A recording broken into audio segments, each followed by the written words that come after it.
नमस्कार, आप देख रहे हैं एबीसी न्यूज और मैं हूं आपके साथ फैजल हाशमी। मुंबई भारत का एक लौता ऐसा शहर जिसे हिंदी फिल्म इंडस्ट्री के साथ साथ अंडरवर्ल्ड की वजह से भी पहचाना जाता है। ये एक ऐसा शहर है जहां पर आज तक भारत के एक से बढ़कर एक बड़े गैंगस्टर ने राज किया है। फिर चाहे बात मान्या सुरवे की हो, हाजी मस्तान की हो, करीम लाला की हो या फिर दिलीप बुआ की, इन सभी लोगों का मकसद बस यही था कि ये लोग मुंबई में अपनी खुद की एक गैंग बनाएं और उसके बनाने के बाद पूरे शहर पर अपना राज चला सकें।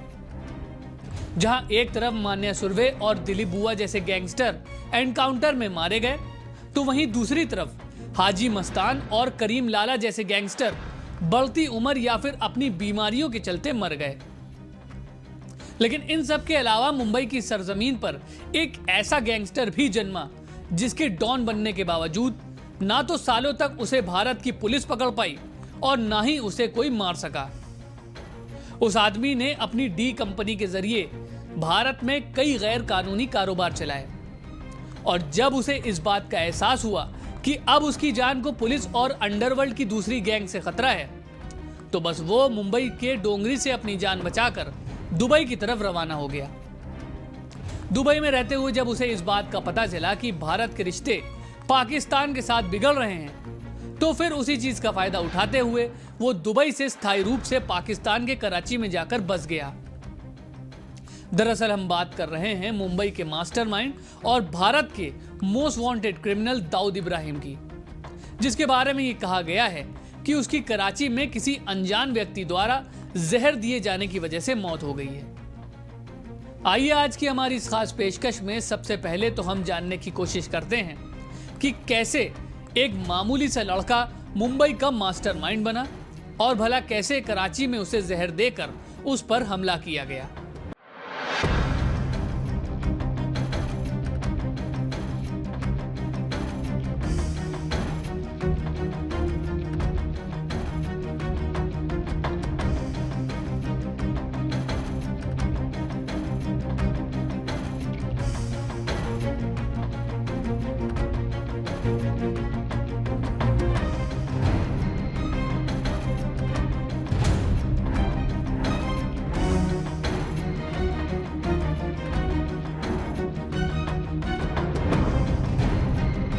मुंबई के माफिया की कहानी।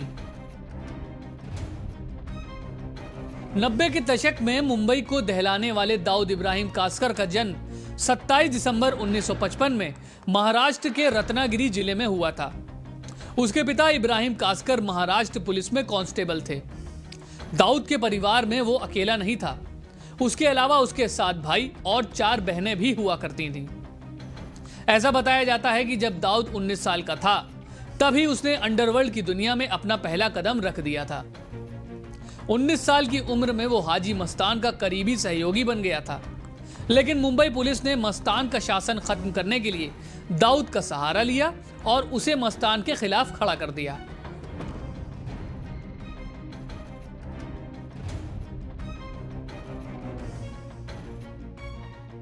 जिसके बाद दाऊद ने मस्तान की जगह लेने के लिए उसका सीधा मुकाबला किया और अंडरवर्ल्ड की दुनिया में अपनी एक नई पहचान बना ली। साल 1981 में दाऊद इब्राहिम के बड़े भाई की मुंबई में पठान गैंग ने बेरहमी से हत्या कर दी थी और यही वो वारदात थी जिसके बाद दाऊद इब्राहिम एक डॉन के तौर पर खुलकर सामने आया था। भारत छोड़कर भाग जाने के बाद जब दाऊद पाकिस्तान में बस गया, तब उसके दूसरे भाई नूरा कासकर को अगवा कर लिया गया, जिस काम को सरदार रहमान गैंग ने अंजाम दिया। उन्होंने नूरा को छोड़ने के बदले में दाऊद इब्राहिम से 200 से ज्यादा करोड़ रुपए की फिरौती मांगी। हालांकि दाऊद उस फिरौती को देने में नाकाम साबित हुआ, जिसका नतीजा यह हुआ कि साल 2009 में सरदार रहमान गैंग ने नूरा को मौत के घाट उतार दिया और उसकी लाश कराची में दाऊद के घर पर भिजवा दी, जो कि दाऊद और उसके घर वालों के लिए एक बहुत बड़े सदमे की बात थी। इसके अलावा आपको बता दें कि ऐसा भी माना जाता है कि दाऊद का नाम ड्रग्स की स्मगलिंग करने के साथ साथ मैच फिक्सिंग और बॉलीवुड की फिल्मों को फाइनेंस करने के लिए भी जोड़ा जाता रहा है। 90 के दशक में खासकर ऐसी बहुत सारी तस्वीरें देखी गई हैं जब बॉलीवुड के सितारे दाऊद के साथ क्रिकेट स्टेडियम में मैच देखते हुए पाए गए हैं।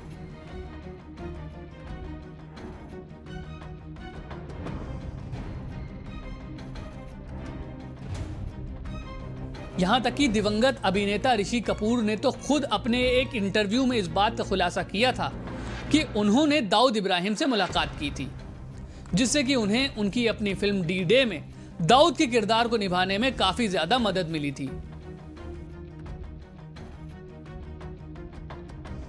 क्या कराची में हुई भारत के सबसे बड़े डॉन की मौत? पाकिस्तान की एक पत्रकार आरजू काजमी का एक वीडियो तेजी से सोशल मीडिया पर वायरल हुआ है, जिसमें उन्होंने इस बात की पुष्टि की है कि पाकिस्तान में इंटरनेट सेवाएं बंद कर दी गई हैं। अपने वीडियो में उन्होंने ये कहा है कि इंटरनेट बंद होने की वजह से पाकिस्तान में ना तो कोई मोबाइल चला पा रहा है और ना ही कोई खबरें देख पा रहा है। भारतीय मीडिया से बातचीत करते हुए उन्होंने ये कहा कि पाकिस्तान की तरफ से दाऊद को जहर दिए जाने की खबरों पर पर्दा डाला जा रहा है। पाकिस्तान इस मामले को दबाने की पूरी कोशिश में है। अस्पताल के आसपास भी किसी को फटकने नहीं दिया जा रहा है। अस्पताल के जिस फ्लोर पर दाऊद को रखा गया है, उस फ्लोर की सिक्योरिटी भी बहुत ज्यादा टाइट रखी गई है। साथ ही दाऊद की हालत के बारे में भी पाकिस्तान से कोई भी जानकारी सामने नहीं आ रही है। दाऊद पाकिस्तान के लिए गले की वो हड्डी बना हुआ है जिसे ना तो वो उगल सकता है और ना ही वो निगल सकता है। दाऊद भले ही कराची में 30 साल से रहता आया हो, लेकिन पाकिस्तान ने उसे कभी भी स्वीकारा नहीं है। और ऐसे में अब अगर पाकिस्तान ये कहता है कि दाऊद को जहर नहीं दिया गया है, तो इसका सीधा मतलब ये स्वीकार करना होगा कि वो पाकिस्तान में ही रहता है। अगर वो दाऊद को जहर दिए जाने या इलाज की बात भी कहता है, तो भी उनको ये मानना पड़ेगा कि दाऊद उनके यहाँ ही रहता है। और बस इसीलिए ऐसे में पाकिस्तान सारे के सारे सवालों पर सिर्फ चुप्पी साधे हुए है। आज के लिए फिलहाल इतना ही। जल्द हाजिर होंगे एक नई पेशकश के साथ, पर तब तक के लिए बने रहें हमारे साथ और देखते रहें एबीसी न्यूज।